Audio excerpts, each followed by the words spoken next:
Hello, everyone. Welcome back to that Catholic gamer do something or other. Way to start the game, huh? All right, let's try it again. Hello, everyone. I am that Catholic gamer dude, and we are playing This Is the Police. We're gonna jump right back into where we left off. This is day 3, so we're gonna go right back in. Feminist organization denied official registration. Robespierre to reveal his identity when the time is right. Whoever that is. Enemies using feminists to destroy Freiburg. There we go.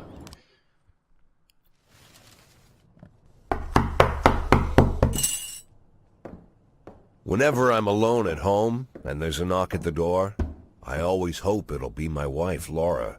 She's always forgetting her keys.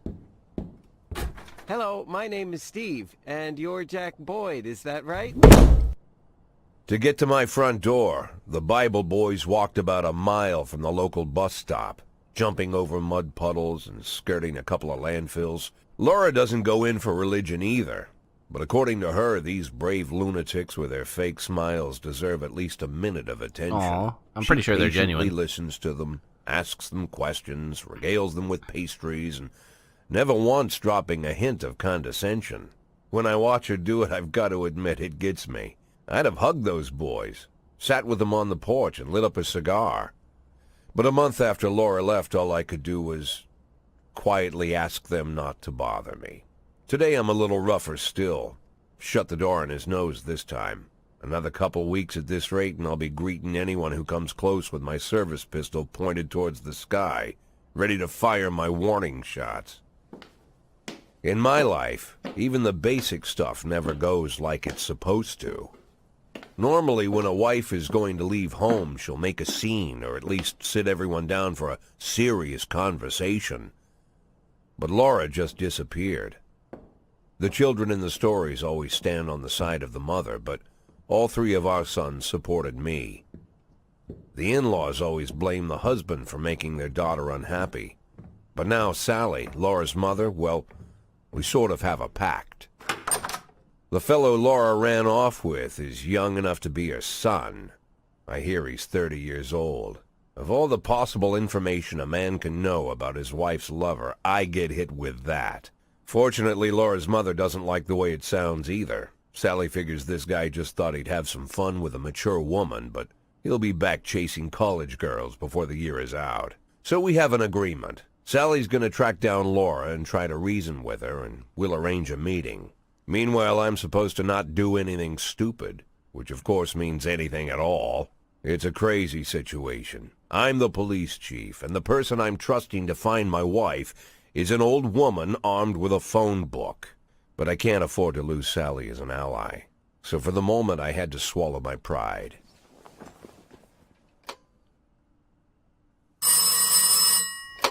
Hello. Mrs. Markham, this is Boyd. Oh, is there any news? That's what I wanted to ask you. Have you found anything? An address, phone number? Have you spoken to her? Don't worry, Jack. I've narrowed the range to 2 suspects, or whatever you like to say at your police building. At my police building, we find people faster than a funny old woman chirping on the phone with my wife's girlfriends. Oh, you're an old man, Jack. Come to your senses. They'd give us straight odds on the street. But I've got more energy, Jack. Maybe you think I'm a foolish old woman, but I go to my book club, argue with the girls about Byron, and it gives me energy. I talk to my dogs, and it gives me energy. And you have nothing, Jack. You don't even have a hobby. You got no passion. It's why Laura left you. Let's not go back into that, Sally. Find my wife, and we can discuss my hobbies later. I'm waiting for your call, and my patience is running thin. Laura, if you've stopped loving me, I'll let you go. I can't expect the impossible from you. Just don't let me die out here, okay?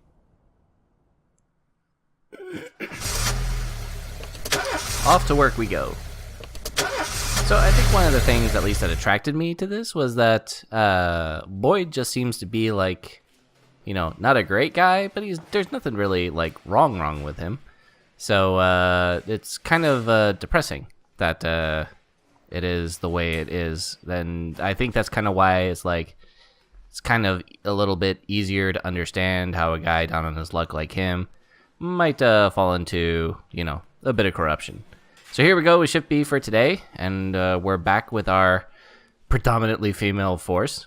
Not that there's necessarily a problem with that. I just found it interesting for a game that's supposed to be kind of like 1950s-ish.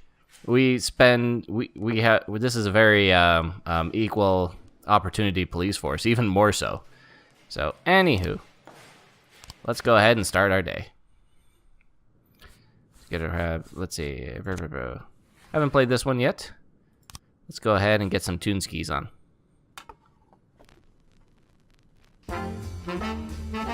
Oh yeah.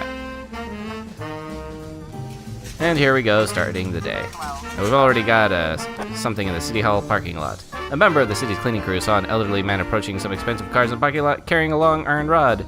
The whole street could hear them saying, "Bastards, thieves, bloodsuckers."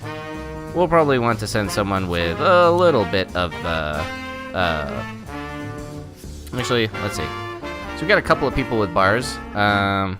Unfortunately, it's Kachi, so... Actually, yeah, let's stick with that. Purdy, go with Asano, and check it out, please. If someone commits a serious crime and flees the scene, the case goes to your detectives. Oh, right. We've got a investigation. They investigate the crime scene, interview witnesses, and gather whatever information seems pertinent. One of your detectives will be lead investigator in the case, and you can assign additional detectives in any case, who will work under the lead investigator as subordinates. The more professional the lead investigator, the more effective the team. Alright, so we're gonna go with Detective Mole, who is once again our all-female Shift B is leading the charge. I think I'll put Armstrong on there to kind of assist, since this is our first real investigation. Well, let's just go ahead. Kind of chipper music for the fact that some dude was just bleeding on the staircase. Oh yeah. Fire, what? A racist gang has made some trouble in the city. They've captured black townspeople and beat them to death. They recently sent a message to the local radio station promising to kill all the black doctors, firemen, and police. We need more dead police, especially not mere months before the election. The racists are getting more and more followers, and even some of our citizens support them. You have to fire all of your black employees over the next 2 days due to mounting racial tensions. I think let's see.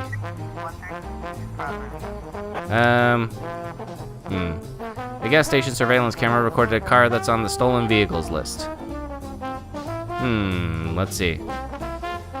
Let's send out Yancy, to Subaki, and let's do J Boogie.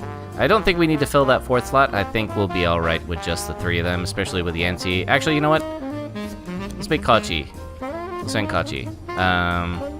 That way that we get a little bit of a bonus because she's got the bar and she's pretty professional.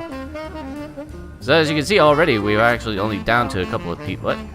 Investigation has started. Okay. Here we go. Detectives have interviewed witnesses, collected evidence for the scene, and are pursuing the investigation. Expect results. Mr. Graham.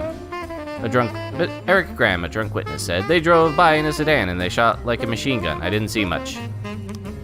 Klingleighton, neighbor. "I only heard a few muffled shots." Lawrence Carr, neighbor. "He got what he deserved. He'd been causing trouble for a long time, and recently there were lots of cursing and carrying on." Mr. Carr totally did it. Stacy Cobb, a witness. "I don't remember the car, and the neighborhood was quiet. I never heard any shots. Thank you, ma'am." That was useless. Daryl Carpenter, a neighbor. "The police these days don't do nothing. I almost died myself. I went to buy some medicine and was nearly hit by some idiot's car." Alright, so basically what I recall from other playthroughs is that you get some frames, which basically you have the beginning and the end, and you kind of have to sort the pictures to connect them together. And that's basically how you solve the case. Because Boyd has to do everything. Destruction of property report, offender caught, officers unharmed. Oh yeah. That's it for that one.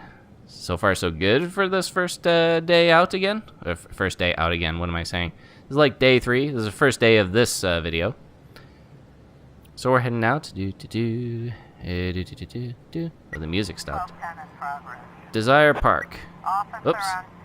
The driver is nowhere to be seen. Wait at a safe distance for the driver to appear. Interview any potential witnesses. Search the car. Let's wait a safe distance. There we go. All right. Civilians unharmed. All good stuff. Good job, Kachi, Subaki, and J Boogie. All right. We got a crime in progress. Corey Ramsey, mother of 7 children, has expressed her concerns about a suspicious man wearing bifocals. seated on a bench outside the playground. He's been watching the children for over an hour and has taken several photographs of them. I don't think this is going to be a thing, but let's go ahead and send Purdy and Price. I might regret this later. But I think I'm going to try and make a real cop out of Price. But we'll see what happens. Report suspicious individual. Offender caught. Officers unharmed. Good job. Alright, Price is up to 25. Let's see here. The Kazuki Tamura Dragon's Lair Club. Mr. Boyd, I'm opening Freeburg's first martial arts club, and for first exhibition I want to hold a sparring match. One of my students takes on your toughest cop. After the fight, I'll teach your man a few tricks, something that'll help him out on the streets. Let's see here. On my force is predominantly women, but they're all busy doing police work. So I think what I'll do is... Do I want to send out Austin? Do I want to send out Austin? Yeah, I want to send out Austin. We'll see what happens. There we go. We also got our SWAT team here. Let's see. There's affairs. There's a police station. I want to see something. I want to see how many cops would I have to fire. I'd have to fire quite a few people, especially on shift A. I think I'm just gonna ignore firing the black cops. Let's see. Your detectives present frames, different versions of what might have happened at the crime scene. You got 3 new frames. Let's open the investigation. Let's see. They get it wrong half the time, but a good cop can separate fact from fiction if they know how to look at the case materials. The more professional detectives working on an investigation, the better their instincts. Alright. To get your suspects, you'll need to figure out the sequence of events at the crime scene using the frames you think likely. Sometimes a little guesswork thrown in. If you add it all up but the sequence fails, you're probably telling the wrong story. Okay? Let's see. So the car is waiting. So the victim is coming out. The car is waiting behind here. Does that drive up and then shoot? No. How about that? No. Oh, there we go. When an investigation pans out, you have yourself a suspect. Sometimes it's more than one. In this case, your detectives has narrowed it down to a single candidate. Travis Horton, a known racist, has already had several previous convictions. Wow, okay. Your detectives have information on the whereabouts of the suspect. Sometimes there might be a number of locations to choose from. Alright, here. To carry out the arrest, 2 officers must escort the lead investigator to apprehend the suspect. The lead investigator is not on duty. The arrest will have to wait, but remember that fugitives won't sit patiently until your schedule clears. Alright. Also remember that criminals will react different ways. A frightened thief is likely to surrender as soon as the game is up. A brutal killer might want to see just how many he can take with him. More dangerous criminals, it's safer to send experienced soldiers and even the SWAT team if you see fit. Seeing as how this guy basically murdered a guy in cold blood, let's go ahead and send Purdy and Tsubaki. Yeah,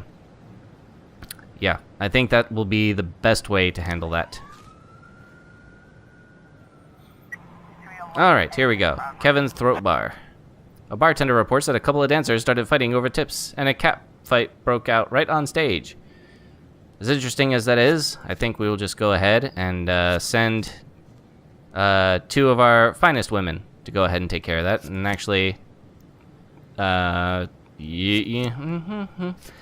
see if we can make Price a cop.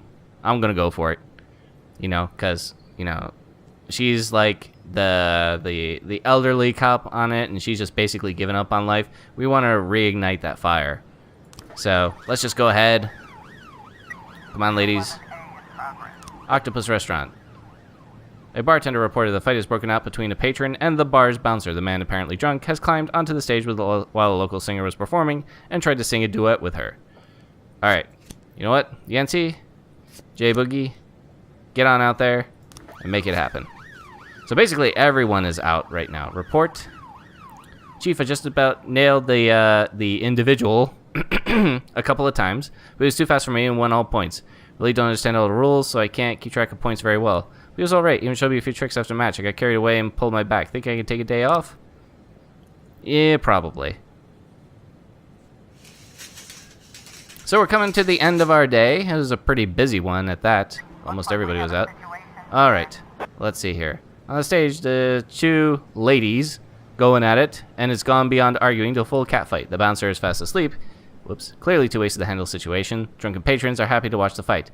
Listen, girls, got the crap or this is going to get serious. Draw your service weapon, shut off the music, and turn on all the lights. Alright, let's go ahead and choose that. Strippers continue to fight, oblivious of the police presence. Step onto the stage and try to separate the girls. Ask the bartender for a bucket of cold water and throw it on the combatants. Watch strippers go at it and don't interfere. Let's go ahead with number 2. Yeah. Woo! See, there's a price. Already, she's regaining some of her professionalism. She knows that she's been around the cops, even though they're younger than her. You know, Price is looking up to Kachi and Asano, and I think that that is going to be, you know, a very good partnership between the three of them. So, let's see here. Offender caught. Yeah. So we caught our homicide suspect. The boys in the SWAT, being led by the 3 ladies, have taken him down. So case closed. You're able to arrest all the suspects. There we go. And that actually really amped the professionalism. I think she was at like 150 or something. So that's something else. Good stuff. And I think we're at the end of the day, so I think we're just waiting for one report to come back. Yeah. Report the fight, and that is offender caught, officers unharmed. So that's good stuff. I don't think we failed a single investigation for that day. So we're just going to go ahead and close that out. And that's pretty much it. Everyone did an outstanding job, even Price. Shift A is coming back on duty, and I don't... let's see. Gosh, it's going to be hard to know what to do. We have to clear all of these slots. We would lose Stovall and Robbins. That would really, really hurt, especially since Shift A is so weak. Probably gonna have to clean house on Shift A, but we'll have to see. Day 5, July 19th, Friday. Here we go. Retired police officer Thomas Blaine shoots pregnant woman. That's not good. Officer explains, I thought she was a suicide bomber. Fabulous. Major Rogers, city has no problems with racists. Why would a man need a barn? To store all the stuff you can't bring home. About 30 years ago, back when I was young and interested in farming, I carried all kinds of junk home. After a day in the field, I'd come home with buckets, shovels, dirty boots and clothes, and instantly transform the living room. But even back then, there's something I always kept in the barn. Explosives. An axe. A shovel.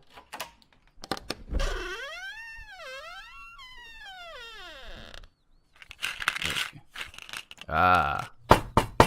I stopped keeping my pills inside the house because every time I was about to take a triple, someone would knock on my bedroom door. Now they're knocking on my barn door. Well, fine. It's not every day that someone comes to visit your barn. He's a pill popper, too. In all the years we worked together, Kendrick never came to visit the house. We drank at bars, went fishing, went to the mountains, even chased off some poachers one time. But he never came for dinner with the family. We never watched football over here. And now he's brought his friends to visit my barn. I always try to look unsurprised, like it's an everyday thing to get visitors at the old barn, especially guests with their own personal bodyguards. But Kendrick is sharp enough to see he's caught me with my pants on backwards. Sorry for the surprise, Jack. We saw you from the car. Figured we'd find you in here. I'm going in for a minute, fellas. These guys will wait outside.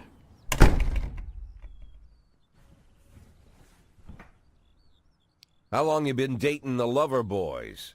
They're Sans people, Jack. Yeah. So now you're appearing in public with members of the Mafia? Jack, I'm leaving tonight. More like fleeing. Jenny and I are taking the girls and making a run for it. Probably won't be seeing each other again. I've got new documents, a new name, a new life, everything new. The papers say you're still working your last week for the department. I've got to get out today. I won't be getting another chance. Don't know if you noticed, but the whole city is against me.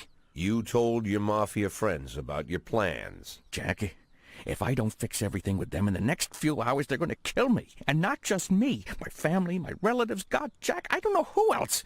They found out that I was planning to run, and they demanded that we close our contract today.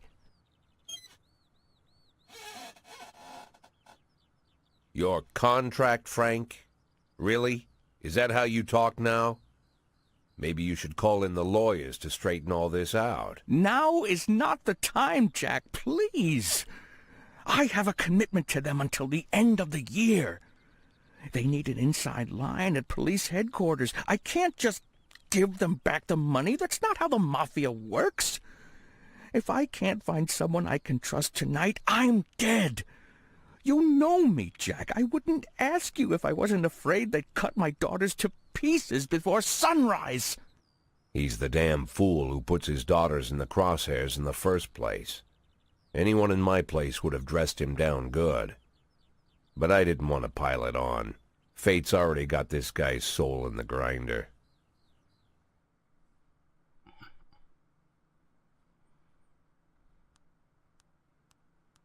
Ooh, that's tough. You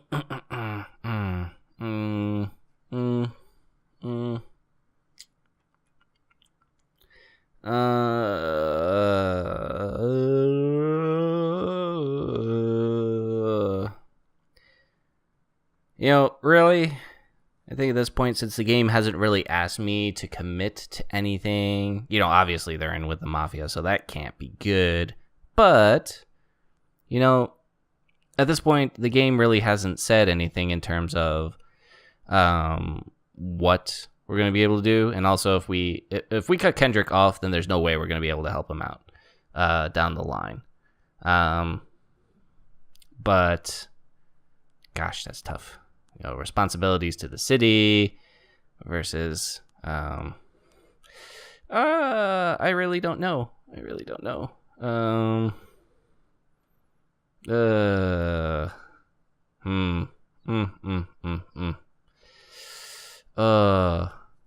It's not like he's gonna get help from anywhere else. I'll probably regret this later. Give him my phone number and tell him it's done. Don't call me. Don't come to work today. I don't want to see or hear from you again. Time for you to go. Jack, Get the fuck out of my nice cozy barn, Frank.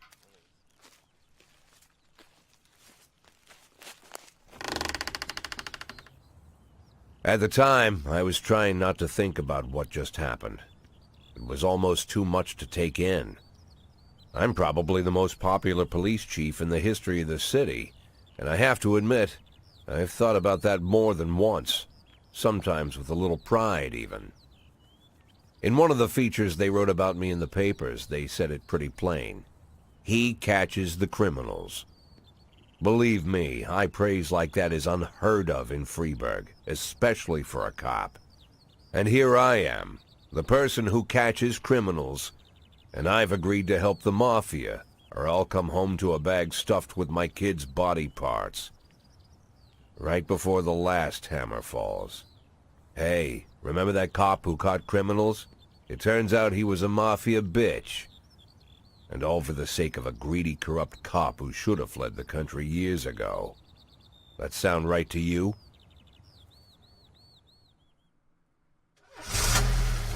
Yeah, okay. We might have sold our soul down the river. But, you know, I feel like Boyd has got a soft spot for guys on, you know, on the skids, because he's pretty much on the skids. So we'll see what happens. So we're going to put up another music for the day. Let's see here. Let's turn on this thing. We haven't listened to this one yet. Sing 'Em by John Sangster. There we go. A little bluesy feel to it. No matter your personal relationship with the city's administration, your police station is at their mercy. In order to maintain reasonable working conditions, you'll need to send appropriate requests to the mayor. Affairs. City Hall. Decisions for City Hall depend on whether they're satisfied with your work. You send a request every 5 days. The fools in charge of the city may refuse outright or accept only some of your requests. So only ask for what you really need. SWAT upgrade, raise, job slot, police detective job slot, officer. I think we need to expand our officer slot because things are already starting to... oh, you can send more. Oh, okay. Interesting. I think in this case we'll just ask for the 2. We'll close that out. As the salary is the City Hall, here's your weekly salary. City Hall hopes we don't disappoint. Fire all the Black Cops. Tomorrow is the deadline. I think we'll just miss that for right now. We have too many of them. Too many of them. I mean, that's not racist at all, right? Alright, before we dispatch this, disorderly conduct, Eddie's Burgers. Every morning there's a dirty, urine-soaked bum sleeping in the cafe. The man refuses to go away and growls at anyone who approaches, scaring all the customers. I guess that's a crime. Is that really a crime? I don't know.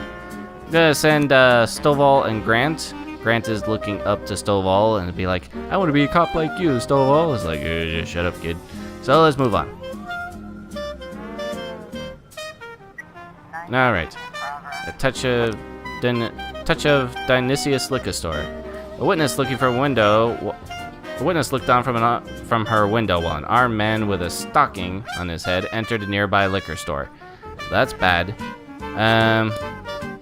Probably want to send out our best. So we're gonna send out Trembor, Robbins, Samadi, and then this. I like this. Birch and Birch Jr., the father and son team of really awful police officers. We'll send all 4 of them, and we will send the SWAT team. Our man. Okay, so he actually did identify that he has a gun, so we're gonna go ahead and send everybody out. This may be a mistake, but let's see here. Okay. Alright, residential area. Hot dog vendor reports he saw 2 Elvis impersonators grappling right there on the sidewalk. They're swearing in Spanish and beating each other with microphone stands. We send out Vandal and then Birch Jr. Just go ahead and see what we can do for all this. Disorderly conduct report. Stovall and Grant, officer caught, officers unharmed. Oh yeah, that's right. We'll make a cop out of you yet, Grant. So you got people already going around and everything like that, and as you can see, we're already like maxing out with some stuff depending upon. The shop has 2 exits from which a few people have already fled. Enter the store through the main entrance, sneak up the back door, drive a patrol car right through the front window. You know, really? Shop has 2 exits. 2 people have already fled. Let's go ahead and sneak up the back door. Stick-up man noticed the police presence and took the cashier hostage. He's holding his head hostage, shouting, "Back off or I'll blow his freaking face off." Meanwhile, the cashier is yelling in an unknown language. "You in the mask, shut your face and drop your weapon." Quiet, Abdul, you're just making things more complicated. Let's try and do this. Robert growls, nervous. "Don't shoot, please. I just need the money. Let's just take a bit and go. No one was hurt." The cashier begins to cry. I'll let you leave here upright, but only if you release the hostage. Let's see. There are only 2 ways out of the shop, and cuffs are in a body bag. There, we got that one. See how we go. Officer caught. Officers unharmed. Civilians unharmed. Good. We held the line. Hostage is safe. Good stuff. We got an investigation. Robbery, city center. Antique Japanese. Oh. Try that one more time. An antique Chinese necklace was stolen from Bao Liang while she was on her way to the pawn shop. Fascinating. Beasley, you go ahead and make us proud and take Turner with you. You guys figure out what's going on with that, huh? Alright. Enters for general countryside. Jack, this year's organizers of the Golden Beast Hunt suddenly changed the rules of the annual shooting contest. Now it features teams of single competitors. Can you send me 2 of your finest marksmen? I'd really love to do well in the competition. Wait to see if we can send a couple of people back. Oh, it's a hot one today, and a lot of people are going for a swim. Last week, 4 people drowned in the beaches of Freeburg, and the press was in an uproar. Please send someone to keep an eye on things. I got just a person. Grant, go take care of it. I'm gonna send Birch and Birch Jr. if when they come back. Fight report. Offender escaped. Officers unharmed. Birch Jr. I tell you, man, I am very disappointed. Still waiting for people to come back, and we're already starting to feel the squeeze on some of this. So let's see if we can get back in time. Yeah, all right. So, destruction of property, Gallery of Modern Art. At a gallery exhibition entitled Sex Operation, a gang of young people in ski masks force their way in and begin smashing the exhibit, shouting, "We don't need this expletive in our city." All right. Stovall, Trebor, and let's see. We'll send Samadi, and we'll hold on to Birch because we're going to want him when his kid comes back. Investigation has started of this with the robbery. Bao Liang, the victim, me and my husband got into a difficult financial situation. I was going to pawn an antique necklace, which has been in my family for many centuries. As I was carrying the necklace to the pawn shop, someone ripped the bag from my shoulder and disappeared. I didn't have time to do anything, not even cry out. Dwayne Fisherman. Dwayne Fishman. Seriously? Witness. The offender was on a motorcycle. He drove down the road, grabbed the bag, and then escaped. I tried to race after him, but I didn't even have time to see if it was a man or a woman. Anita Olivieres. Witness. I couldn't see his face, but he was dressed in a jacket like those other bikers who hang out around the street corners. Miss Phillips. Kathy Phillips. Witness. It was definitely not a local biker. They are bald and have beards, but this guy looked Asian. Probably Japanese or Chinese. Because those are the only two kinds of Asians, eh, lady? Thomas Patterson. Witness. I didn't see a weapon in his hands. I just saw him grab her bag and ride off. Alright, we'll wait for more frames on that. Waiting for Birch Jr. to come back. There we go. Gonna send two of our finest here. I got just the guys, man. There you go. Get the siren calls and everything going for that. Hopefully that'll work out alright. Destruction of property report. Offender caught. Officers unharmed. Get a little bit of a boost there. There we go. Robbery report. You got 3 new frames. Open the investigation. Here we go. So he's walking down the street. He drives up with his arm open, grabs the bag, and then drives away. There we go.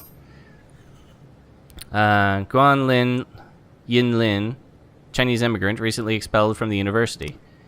Seems like a real winner. Let's go ahead and send Robbins and Vandal to go ahead and pick him up. We don't have the SWAT team anymore because we used them already. He's just a thief, so that probably shouldn't be a big deal. Let's go ahead and pick him up. Unfortunately, we're still waiting for 2 people to come back, and we may end up missing this one, actually. Just in time. Ooh. Atticus Tower. A guard went out for a smoke and saw a teenager writing obsidians on the wall building. I chased the brat up a tree. You can take it from there. Let's send Trevor and Samadhi to go ahead and fill out that investigation. Ernest Fitzgerald report. We did it, Boyd. We won. That Ernest really knows about shooting. Even taught us a thing or two. He invited us out hunting to celebrate the victory. So we're taking a day off. We deserve it. Well, you know, it's not that they deserve it, but I'd rather have them out of my hair. So, there you go. And that's pretty much it for the day. As a robbery report. Let's see, do we get him? Offender caught. There we go. Real cops doing real work. Case closed. You're able to arrest all suspects. Good stuff, good stuff, good stuff. And I think we're closing in on the end of the day here. So far, so good. You know, they want us to fire all the black cops, but they're our best cops, including one of our lead investigators. Vandalism report. Offender caught. Officers unharmed. Good stuff. Everything going according to plan, except for any time we send out Birch or Birch Jr. So, kind of keep that in mind. His professionalism is starting to go up, though, to be fair. So, we'll make a cop out of him yet. Birch Jr., maybe? Looks like tomorrow's going to be a long day. More like the first of a lot of long days. There's just too much going on. No kidding. That's the end of the shift. We actually handled that pretty well. Grant is actually looking like a promising police officer. Birch and Birch Jr., the father and son team, are next to useless. But they said we're taking the day off tomorrow, but they have the day off tomorrow, I thought. So that's kind of a little strange, but that's okay. When they come back, we're probably going to hear it from the mayor for not firing our all the black officers on the staff, which I don't really care about, at least at this point. Probably end up trying to do the next completely arbitrary task that he has set for us, but for now, that's it. Thank you very much for joining me. It's been that Catholic Gamer Dude playing This Is the Police. And things are looking good so far. I think we've only had like 2 failures, and both of them related because they were like our most awful police officers out there. So we'll see what we can do about that. But other than that, things are going pretty well. And although we may have sold our souls to the devil to help out a crooked deputy. So we'll see how that goes. Thank you very much for joining me, and I'll see you next time.